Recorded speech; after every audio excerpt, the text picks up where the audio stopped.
Hello, my name is Xavier Mercado, and this is Spearhead Conversations. Today, I'm joined by special guest Frank Flores. What it do? This is a talented individual that I've looked up to for many moons growing up, taking part in the South Side. He's made quite a name for himself. His God-given gift of being a tattoo artist has really resonated in the city. Like I said, I've always looked up to him, the hustles he's had from being just an entrepreneur in general. I reached out to him, and I'm happy he agreed on getting this together and, having a conversation. So without further ado, how you doing, Frank? Good, my brother. How you doing? I'm doing good, man. God is good. God is good. I'm trying to take in the footsteps as an entrepreneur, as yourself.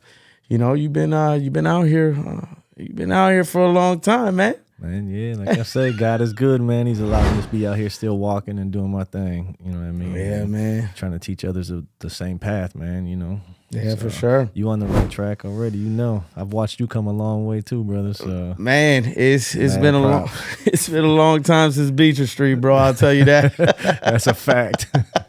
That's a but fact. how you been otherwise? Man, been good, man. Juggling life like I'm sure everybody else is out here doing. We got our ups and downs and everything. But, as long as you stay positive and focused, man, can't nothing bring you down. So for sure, man. I've seen, like I said, looking up to you, I've seen the type of success you've reached, and it's inspiring. And that's one of the main reasons I wanted to have this conversation with you, because we've talked here and there, but we've never really sat down and got to know each other the way, I always wanted. There's questions I have. So in this notebook is where these questions are going to come out, man. Well, I appreciate it, brother. And, definitely grateful for the time to be able to be out here, share my story with you and everyone. So definitely. So you ready to jump in? Let's do this. Where were you born? Here in the city of Milwaukee, South Side, South Side, what area? Right off of Lincoln, 17th and Lincoln. I can't say exactly because we moved around a lot as a poor child. So, yeah, kind of rent is due, it's time to go type thing. But for sure. So, how was your childhood like? Crazy. I mean, we was raised in different times. I got some years on you, brother. So, yeah. We didn't have all the things that are at our disposal like today, like social media, cell phones, we wanted to do stuff. We really had to get out there and make it happen. You ride your bike, be at the playground. I wanted to see if you was home. I had to go knock at your door. Yeah. I couldn't just call you because not everyone even had a house phone, bro. And nowadays, nobody has a house phone. Yeah. You know what I mean? So it's definitely, it was good though. It taught you a lot because I believe the kids nowadays have it different than we did. You were taught survival even though you didn't even realize you were learning survival because you had to get up and get out there and do it on your own no matter what. You couldn't just sit down and Google something. You couldn't order something. You couldn't just be locked into a device. You really had to get out there and do something. So for sure. And most people wanted to get out their household because they didn't want to be arguing with their parents or dealing with the clean the room and the chores and everything else. So, we got out there and explored the world. I mean, yeah, man, definitely. My generation is more of the turn of everything. Correct. And when things actually started, it was when I got into high school where it really took off, where the computers, the cell phones, it all started getting smaller but more efficient and also more common and easy to grab and obtain. Exactly. You know what I mean? Like you had to have money back in the days to have a computer. Yeah. Now everybody has it, iPad. I mean, we all got our own computers in our hand with our cell phones, basically. For sure. So what were your hobbies like? Back then, basketball every morning with the neighborhood kids. Even though I didn't really play the basketball, I was just part of the sports, just wanted to be around everybody. But definitely riding bikes. Tried to skateboard dig for a little bit till I busted my shit. But definitely just getting into anything. Honestly, anything that we can get into as a kid, Got you. So that was always fun.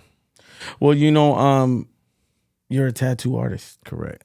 And your artistry is all throughout this city. Yeah. I'm pretty sure for every 5 people in this city that Frank has touched. I done definitely put a stamp out here. So, you know. Yeah. But what's your earliest memory of finding a liking for art?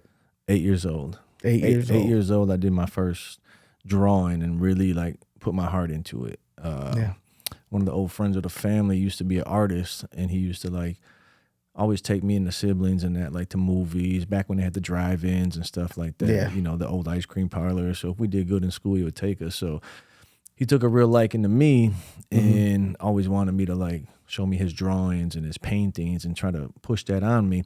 Yeah. So one day he bet me. Well, he didn't bet me. He told me like, I'm going to get ready, and while I get ready, I want you to draw this picture. But you can't just draw it. Like, you got to put your heart into it. And if you put your heart into it, I'm going to give you $20. I wanted that $20. Yeah. So I put my heart into that while he got ready, and I think he took extra long to give me that time to get it right, sure. you know, because it seemed like forever. But that picture was the first real picture I did, and he kept it and framed it. And when I opened up my first tattoo shop, he shocked me, and he gave it to me in a frame. So it was like, and I didn't even know he still had the picture. Wow. What was the picture of? It was a young boy flexing. You know what I'm saying? So it's funny because now I'm in the gym, but I was a little skinny guy back then. So he gave it to me as a grand opening picture, and I'll never forget it, man. You know what I mean? So that's a blessing. Yeah, it really I gotta is. do this for this dude. What's his name? Charlie. Charlie. Yeah. Charlie, you good man, you. Yes, sir. Why do you feel this type of art resonates with you so much? I believe I've always loved artwork, period. But coming from up the hip hop era too, graffiti. Like it went from the art form of like drawing on, you know, just sketching on anything, just for whatever I could find, you know. He was more into like scenic pictures and drawing like landscapes and birds and stuff like that. And I liked that. But then when we grew up in the early hip hop era. Yeah. And seeing the graffiti and all that vibrant colors and the crazy schemes and everything, like that just grabbed me right there. So like when I went from that, I ended up getting into the graffiti scene early when it first hit the city of Milwaukee. For sure. And tried getting into that dominant, you know what I mean? And I ran with some different crews. Tagged on everything we could possibly tag on, and it just went from that and led me into the tattooing. Nice. You know How old were you when tattoo came into the life? Because I've always been, you know, in awe about tattooing because you take it from paper, let's say, and you know now where you could correct a mistake on paper. Can't do that on the body. You can't do that on the costly. body. But it's ink. So what I know with the graffiti, you know, that's spray paint. Yeah. But how did that jump into? So what happened was there was a guy in the neighborhood back in the days when like the Suzuki Jeeps used to be like the hottest thing back then for like kind of SUVs because there really wasn't the SUVs, you know. So everybody was grabbing these Suzuki Jeeps.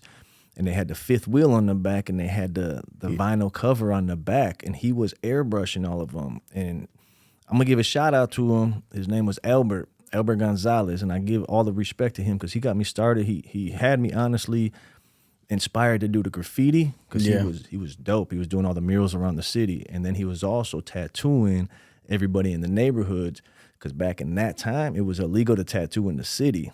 Really? In the city of Milwaukee, it was illegal back then. This is early 90s, like 90, 91. You couldn't get tattooed. You had to go to Oak Creek. You had to go to Waukesha. It was banned. It was outlawed back in the 70s in the city of Milwaukee. Get out of here. I did not know that. A lot of people don't, bro. That's why, like, I think it was like, I could be a little wrong on the years, but like 94-ish, 95-ish, they finally legalized it again back in the city limits. And that's when the shops started sprouting back up again. Yeah. And it just kind of took off like wildfire. So that's when you started seeing it. But he was the one that was doing everybody in the neighborhood. 11 years old, he gave me my first tattoo, bro. You know what I'm saying? So like, wow. And I was just in awe because the people were coming to his crib and they were just geeked off the work that he was doing. He was a dope artist, you know? So I wanted what he had, bro. Like he pushed me to take it to the next level. And I got my first tattoo equipment from him. Yeah. You know what I mean? I couldn't wait to get home, run home, and start tattooing people. Fucked a few people up in the process in the beginning, you know. My bad. But yeah. Do you remember your first tat? Yeah, hell yeah. What was your first tat of? My first tattoo for me or for someone else? You know what? You first, and then your first tatting someone else. Okay, so my very first tattoo, my sister did. My older sister, she was into all like she ran with all the gang members and all the other bullshit. So she was into that life. We got a bottle of ink, the Indian ink. She put the thread on the needle and everything. And, oh wow! And my grandpa used to have our last name real small right here from back in the days. So I wanted to be like my grandpa. Yep. So I drew big ass bubble letters like in graffiti on pen in my arm all the way across. And my sister did it on our back porch. And man, I got lucky that everything came out but the F in the shower because she didn't go deep enough.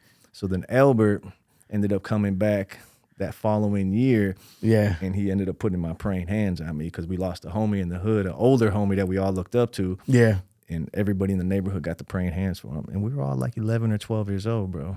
So man, dude, yeah, look real, at this. Real. So, how the time is changed, man. Real. So then what was the first tattoo you put on somebody? All right. So my brother-in-law had so much faith in me because he looked up to me and we would always draw. It was the brownie points. It really was. I ain't gonna lie. Now he was geeked and I was geeked because he would hang around me. He's a few years younger than me, but he wasn't allowed to be out in the streets the way I was. His parents were really, really protective of him and what he was allowed to do. So he was a homebody, but because I was with his sister, he was allowed to hang out with us all the time. Yeah. So I got my tattoo equipment from Albert. I ran home. I set everything up in this spare bedroom that we had, and I was 19 years old, mind you. I put this cross on him. I watched Albert do something, and I'm looking at the process that he did, and I'm like, yeah, I got this. You know what I mean? So I ran home, put this little stencil on my brother-in-law, and I just got the ink in. And I did the worst possible tattoo to start out with. I did a cross, which the man's straight lines. Straight lines, yeah. Yeah, well, my cross was a little crossed, you know what I mean? So yeah, my brother kept it forever, and he used to mess with me even to this day. He'd be like, bro, you want to see Frank's first tattoo? And I'd be like, man. So we both learned a lesson. He learned, don't be the guinea pig, and I learned like, for sure, do my research and you know the bittersweet understanding. Yeah. So, oh man, well with tattooing, you've come a long way. Yeah. For sure. What type of tattoos do you say you specialize in? I specialize in like photorealism and black and gray. You know, like that's what I love to do because coming from the South Side community and being Hispanic, a lot of Hispanics get more of the black and gray Chicano style work, especially being in a Latin area, and then also portraits. Unfortunately, we have a lot of people that pass away in our life and growing up in where we grow up. So a lot of people want to put that on their body. You know what I mean? So it's just something. How do you approach, custom designing? Because I mean, like you said, for the people that pass away and people wanting to, that's a big burden. It's kind of like a videographer that's filming someone's wedding day. Yep. This is something sensitive. This is something that is going to be remembered forever. How do you handle that type of pressure? Well, usually when they're ready, they're going to approach you, Yep. Because obviously, and like just speaking on this, I had a homie who just lost a real close friend, considered him a brother yesterday. And he reached out to me immediately, and he's like, "Bro, I need this portrait, man. Like, homie just passed away." And I'm like, "Damn, bro, my condolences first and foremost. You let me know when you're ready." And he's like, "I'm ready now." That type of stuff. Some people are just hurting, and they want to get put through that type of pain to help deal with the mental pain and the heartache. You know what I mean? Yeah, and it's called. That's why a lot of people call it ink therapy. You know what I mean? I need some therapy, bro. You know what I mean? So, but other people, they needed some time to, gather themselves and get control of their feelings again and everything else like that. And some people don't always have the right picture. They don't know. They know they want something, but they don't know exactly what they want. So like, I'll tell them, come holler at me. We'll do a free consultation. I'll pick your brain and see where you're trying to go with this. You might want a portrait. You might not want a portrait. Some people want that picture, and some people just can't stand the thought of always looking at the dead one on them. So they go a different route, something that remind them of them. You know what I mean? Yeah. So it's all to each their own, but we sit down, we talk, and until you're absolutely in love with it, I'm not going to even start it. Okay, so, got you. So I want to make sure that every time you look at that image I sent you, you ready, you know. I mean, it's honorable. It's definitely something that, you know, how do you, man, I give you all the salute in the world to take on that type of pressure, because, you know, sometimes it doesn't come out the best from others, you know. Yeah. But you've made a name for yourself. What do you feel motivates you and keeps you inspired to keep pursuing this path? I love the reaction of people when they get their tattoo, you know, and it's something that I've always said since the beginning of my career. Like, once I put something on you, no matter where you go in life, whether I see you again or I never see you ever after this, I'm forever part of your life with that tattoo that I put on you. Yeah. You know what I mean? We have that one moment that we shared, and you should always remember every tattoo, what you were going through, where you were at the time, where you were mentally and everything else like that, because they should have meaning.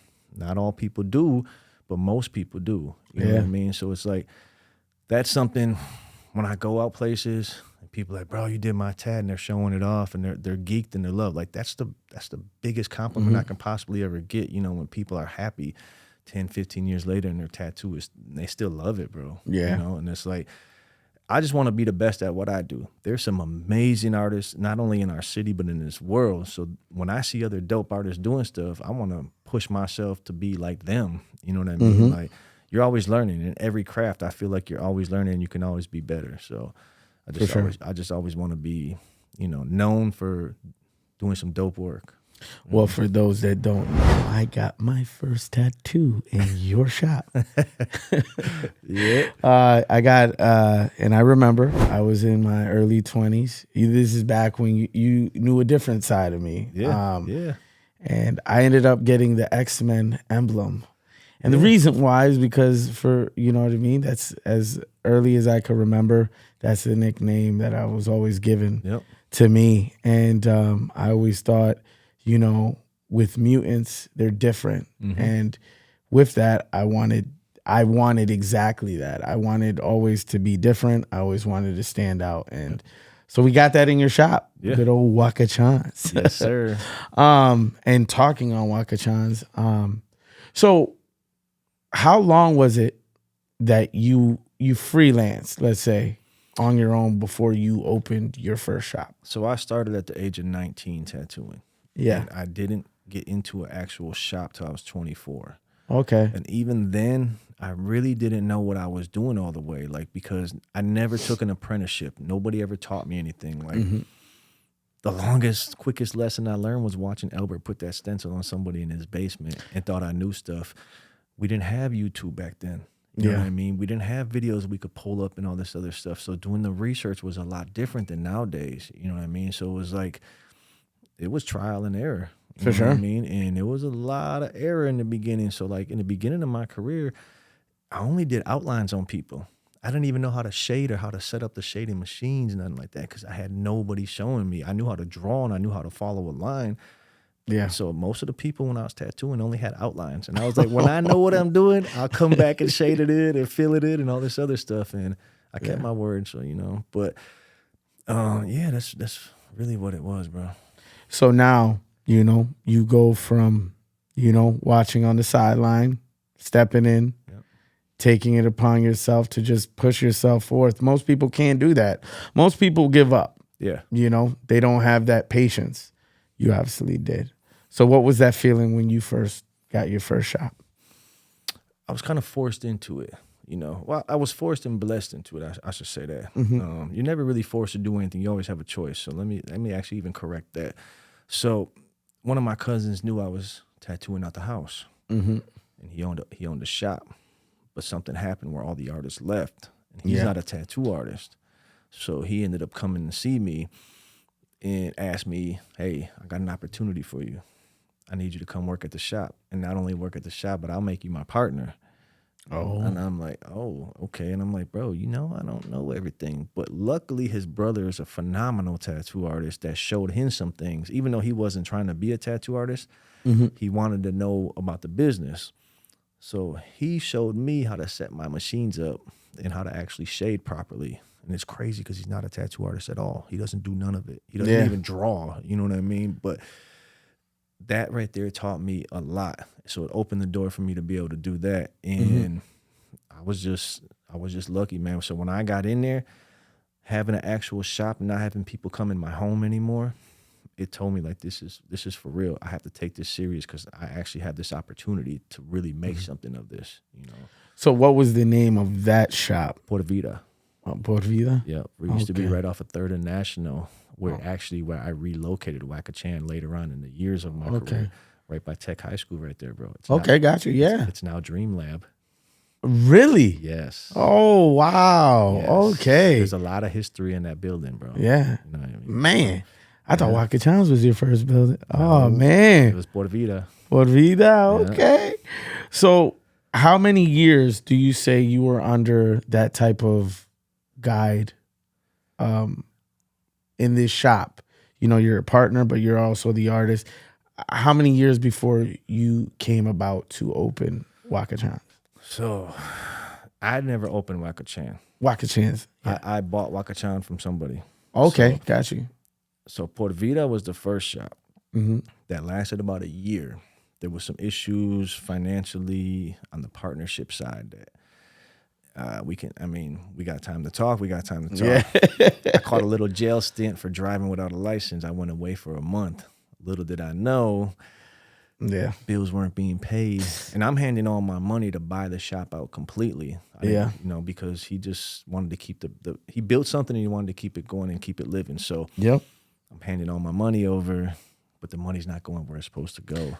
So this little 30-day jail stint I did for driving after revocation, I come back and the shop is boarded up and the sheriff's got evicted everybody. No. And within that time, I don't know if you remember Shorty, rest in peace. Yes. Muerto. Yes. Shorty started his apprenticeship there. And that's how he got into it tough with the tattooing. Wow. Yeah, bro. So it was Shorty and Muerto. And when the shop got closed down, they took everything out of there. And then they kind of went and did their own little things at the house for a minute. And then we went from Porta Vida into another opportunity that presented itself from another homie of mine that opened up a shop, but didn't ever tattoo either. He opened up Ink Addictions, which used to be on 15th and Lincoln. Yeah. So he literally just closed the shop down, took everything off the walls. He opened it for his homies so they had somewhere to go and make money and this and that. Plus he loved tattoos, so he got free tattoos, but he worked a regular job and did everything else. He was like, man, I'll give you the opportunity to take this over and you can have everything in there before I move it all out. So I did. And I worked out a deal with somebody else because I wasn't in a financial situation to do it on my own. So I brought another partner in, brought that shop together, and within a month, like I was getting heat from the police and just stuff that I didn't have there was no reason for me to get it. So I kind of fell back out of that partnership almost as quick as I got into it. You know what I mean? So it was short-lived, but I passed it on to the person who I brought the partnership with. Hey, do your thing. It's not for me. I'm going to walk away. And I walked away, did some more freelancing a little bit, and then I worked for a shop called, what's the name of it? It was out in West Dallas off of like 60-something, Tattoos for Life or something like that. Yeah. It was a white boy, real dope artist and everything else like that. He had me, I worked for him for a little bit. He showed me a few things, and then he moved out of state. So then that shop got closed up. So I was like, man, so it was kind of like jumping around, but it wasn't because I wanted to. It was just the way the cards were dealt. You know what I mean? So then we went from there, and then another homie opened up a shop on 61st in Oklahoma, 60th in Oklahoma in the little strip mall right there. That's nice. Yeah. I can't remember the name of his shop either. I think he was only there a couple of years. So he hired me and I met him. I actually met him because I tattooed my dad's back. And my dad was at the bar and talking to this guy, drinking with him, and he showed him his back. And the guy was like, tell your son, I'm opening up a shop. I got a job for him. Woo woo. So I went and met him. And he was like, yeah, man, like the shop is brand new. You'll be the first starting artist with me. We hired on another homie that I knew from the graffiti scene and the tattoo scene. So both of us started with him. And then that lasted, I don't know, 4 or 5 months, only on the strength that I traveled at the time. At that time, I was going back and forth to New York a lot and tattooing the homies out there. And that was something that was explained right out the gate. So when it came time for me to go to New York and I had to pack my stuff, he seemed to have an issue with it, even though I made it real clear right out the beginning. You know, I was like, I'm not going to deal with this. So I just kind of packed up and left, you know. And everything happens for a reason. So then I went back to the crib, started doing my thing. And I was at the house for a while. So Whack-A-Chan, my hand was forced on that one to go into a shop. So I was tattooing out the house. I had my basement set up like a real shop. Now I know what I'm doing. I'm growing as an artist. I'm growing a reputation. I know how a shop needs to be set up. So I had my basement set up like a real shop, a lobby, everything else like that. And then what ended up happening was the house got raided. You know, so when the police came in, and I can speak on this because it's old. And, you know, I ain't got no shame on my past. My past made me who I am today. Yeah, so, for sure. The house got raided, and when it got raided, the police dumped everything out, kicked all the equipment over, and I was like, it's only a matter of time before they come back over here and try to get me for like tax evasion or some other stuff. For sure. Because I'm tattooing out the crib. You know what I mean? So I know Mondo, who owned and started Whack-A-Chan. I know him since we were shorties, and he is an amazing graffiti artist. He's known in the city for doing a lot of the murals downtown and everything. Well, I grew up with his cousin Fuso, rest in peace. Yeah. Him and I were real close friends. So we already had like a connection, and I reached out to him, asked him, you know, if you got a spot, this is my situation. And he was like, yeah, man. He said, come on in, I got you, this and that. So, and I had talked to him prior to the house being raided. Yeah. But I was kind of comfortable in the house. So I really never went. But when the house got raided, I was like, yeah, it's time to go. So I started there, worked with Mondo for like 10 months, and then he was kind of trying to get out of the business as far as like an owner. Yeah. So he was like, man, I'm going to pass the torch on to somebody here. So I think I was there 11 months. And he was like, I'm going to sell the shop. You guys that work here have the first opportunity to buy it. If not, I'm going to reach out to somebody else and sell it to them. I was like, all right. So I talked to the guys.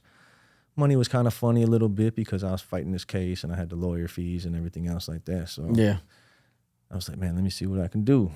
So talked to the guys and I was like, if I buy the shop, are you guys going to stay here with me or are you guys going to leave? And everybody agreed to stay and take the shop to the next level. You know what I mean? Right. So I borrowed some money from a homie's dad and then I put a payment plan on with Mondo. Like I said, I ain't got no shame in what I had to go through or what I did to get to where I'm at. Some people don't like to admit certain things, and it is what it is. It is what it is, man. So I bought the shop from Mondo. He sold it to me for a set price. I gave him half down, and I owed him the other half. I won't disclose what I paid, but so I'm paying Mondo back. And you're paying the other guy back and paying the monthly expenses. Wow. So my hustle was incredible at that time because I'm like, I got this plus my personal home expenses. You know what I mean? So I'm like, I'm in there till 2, 3 in the morning sometimes. If you're gonna sit here and spend that money with me and get this tat, I'm gonna be that man for you. You know what I mean? So for the first couple of years, it was nonstop. I mean, that's kind of like when we all started linking up and everything. Because you guys were more into the music and everything else tough. So it was like grind. I didn't want to kick it. If you was gonna kick it, you gonna kick it at the shop with me after hours or something. Like it's go mode. You know what I mean? So, and it worked out. Yeah. You know? And then we took Whack-A-Chan. We were there for a year. I was trying to buy the building. Yeah. The owner kind of said he was gonna sell the building, and then I kind of spoke a little too soon about the remodeling thing that I wanted to do to it. So I think he thought I was gonna remodel the place first before buying it. Whoa. Yeah, it wasn't happening. So we started like pulling back from the deal we talked about. And then the old Porta Vida building on 3rd and National opened back up. So we moved Whack-A-Chan to 3rd and National. And that's how we ended up over there. Man. Well, look at that. You've come through the trenches, man. For real. So how do you feel Milwaukee has attributed to your success? I believe with Milwaukee, you got a lot of phenomenal artists out here. You got a lot of people that will support what you do if you're good at what you do. And I believe in any city. You know, you're going to have your haters and you're going to have your supporters. But I truly believe, like, Milwaukee has a lot to offer. it's always considered like a country town when you talk to people from the city. Like Milwaukee, where's that? You know, and Yeah. you got to almost say Chicago so they understand where the hell we're not just a bunch of farmers. Yeah. You know what I mean? So, but I feel like there's so much talent here, you know, and it hasn't been tapped into all the way. And now it's getting there a little better. Yeah. But I just feel like, honestly, the energy you put out there is the energy you're going to get back. And I say that on the strength because, like, I always try to be positive.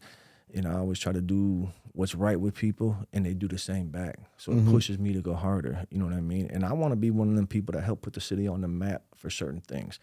Not the Kia boys or not none of this nonsense that we got going on, but for the real stuff, you know what I mean? Like, the music industry is getting a little better now. You know? And that was very hard to get into, you know what I mean? And just putting the city on the map for the tattoo, and we got so many dope artists out here now. Yeah. You know, like, I don't even know all of them, but I've seen a lot of phenomenal work. So, Yeah. I think it's just you got to find a reason to push every day. And I feel like, hey, this is my birthplace. When I go places, I want people to know that, hey, Milwaukee's popping too. Yeah. You know what I mean? Like, well, this journey you've gone through, now you have world-class tattoo. Yep. How long has that been open? 13 years. In this journey that you've been on, what do you feel is your proudest achievements? My proudest achievements, honestly, is I would say being a felon and catching the case from when I got the house raided and was forced to go into a shop. And I worked a construction job. I made good money, but I answered to somebody else. I didn't have the freedom in my life. So I say being able to sit at home with my kids if and when I want to be able to take this trip and do something and not have to worry about job security or something like that. Knowing that I worked for it and I made the sacrifices, I think that's like the biggest. And seeing my kids smile when I can provide things for them, and it's not just material things, but the time, when I can give them my time and not worry about I'm gonna lose my job if I sit at home with you guys. You know what I mean? It's already hard to get a good paying job and stuff like that for anybody. I'm not a college person, you know, I'm a felon. So it's like I have a few strikes against me, but I didn't let that stop me. For sure. What I mean? And that's something that I like to be able to show other people. Like, That's honestly, and I know that. I know enough about you to know that.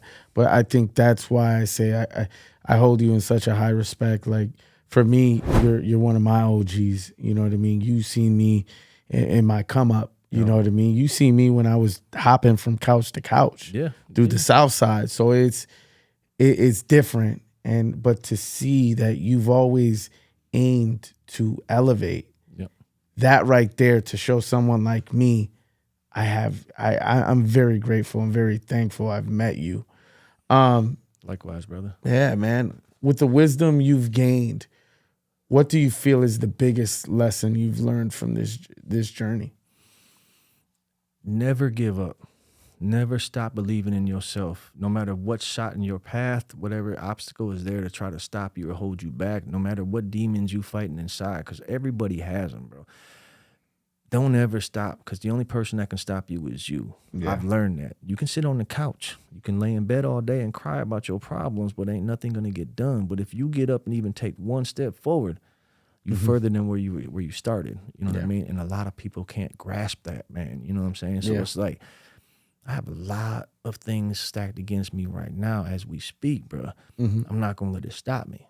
Only God can stop me and myself down here. And God's got a bigger plan for me. So I'm riding with him all day. You know what I mean? So I wake up every day and I just take it for what it is and I try to make the best of it. You know what I mean? Like, I go to the gym every morning, and it's not to be buff or to be this, but it's to keep my mental straight.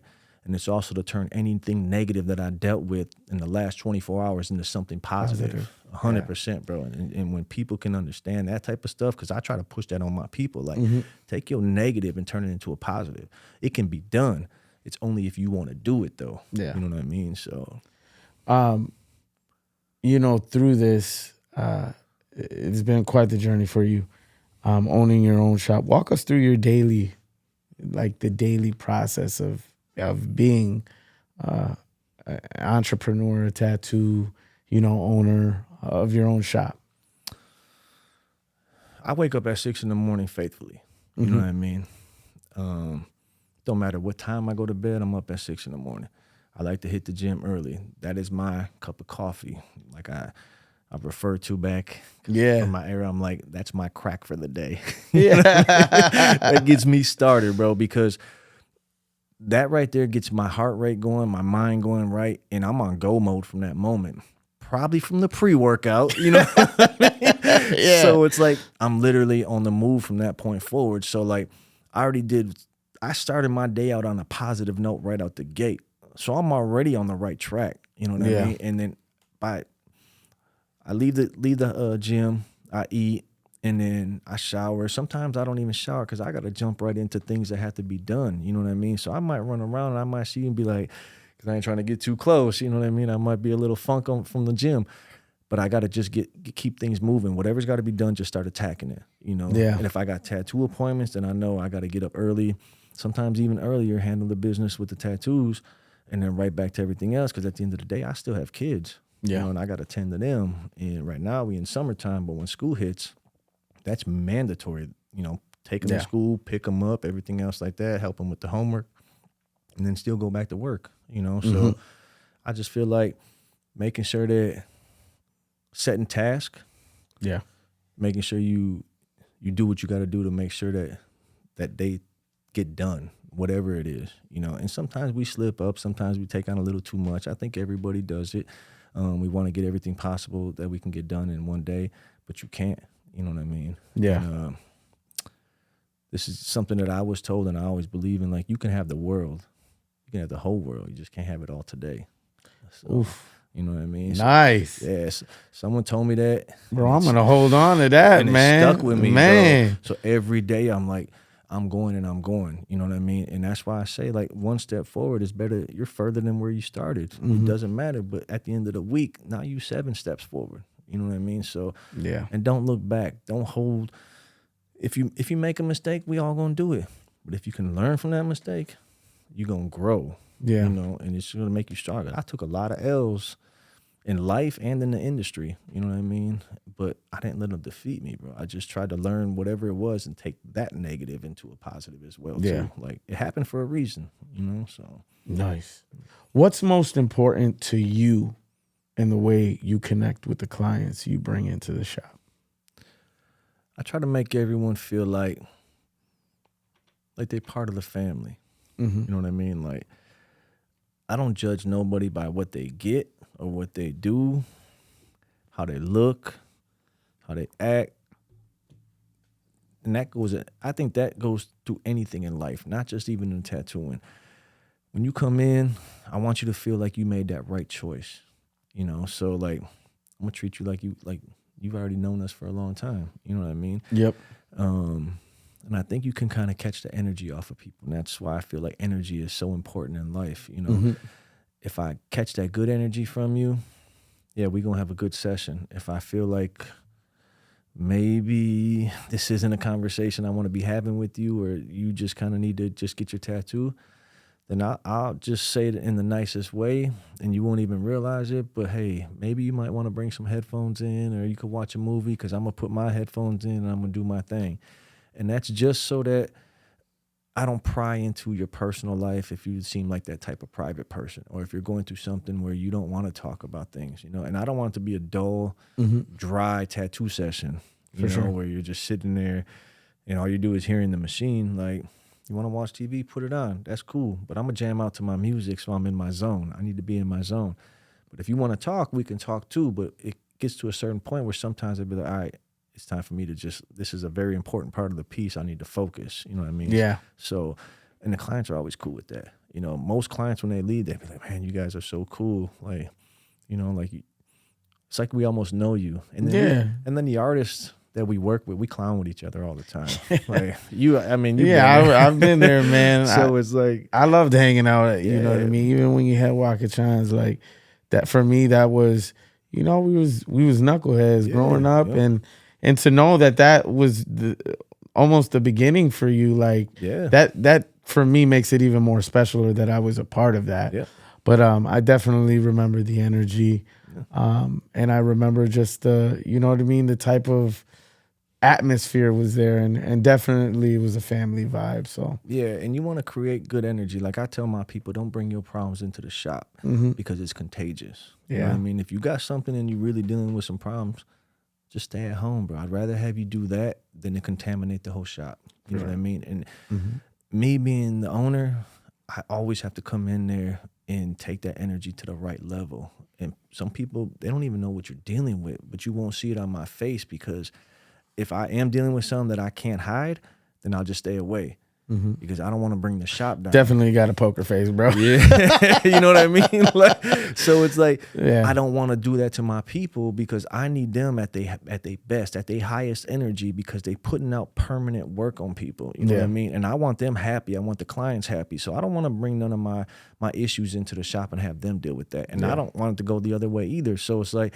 I want to be able to come in there and make everybody feel good. Hey, I'm going to mess with your client while they sitting in the chair. Yeah. And they're going to be like, man, they feel good because they feel accepted. They feel like they're part of what we got going on. And that's what I want them to feel like, hey, you're not excluded from this, bro. I'm going to get at you too. You knew you shouldn't have came in here with that. Them shoes. Yeah, exactly, bro. So what legacy do you hope to leave when it's all said and done?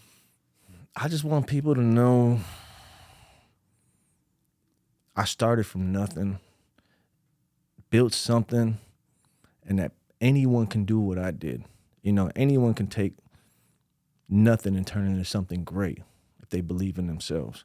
Yeah. And I want to be able to know that I've helped so many people get to the next level in their life. Yeah. You know, whether they give a shout out to me or not, it doesn't matter. But to know when they sit back and think about their journey, that I was part of that journey, and they might not have hit that next level without me.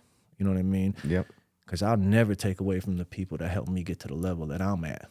You know what I mean? And I have no problem. Even if I don't mess with them to this day, I can never take away what they did for me. You know what I mean? So there's, you know, like if we had time, there's a lot of people, you know, like we know people together that like I don't even talk to them no more. But they did things for me that helped me get to the next level. It's evolving. You know, me with the sobriety, 2 years in, going on 3, it definitely, the branches fall off the tree. And I'll always treasure what we had in the moments that we made. Yep. But as far as this, it's time to evolve. It's time to make purpose. Where do you see yourself in the next 5? I'd honestly like to be like on a farm. Yeah? Yeah, bro. Like, man. I'm getting up there in years, and I love the tattoo. I want to be able to have shops that can run themselves, that my kids can run, that they can live off of, and I just want to be able to sit back and enjoy time with my little one still, and enjoy life, bro. Talking about sons, man. You got, you know what I mean? I found this out a little bit while after we got to know each other.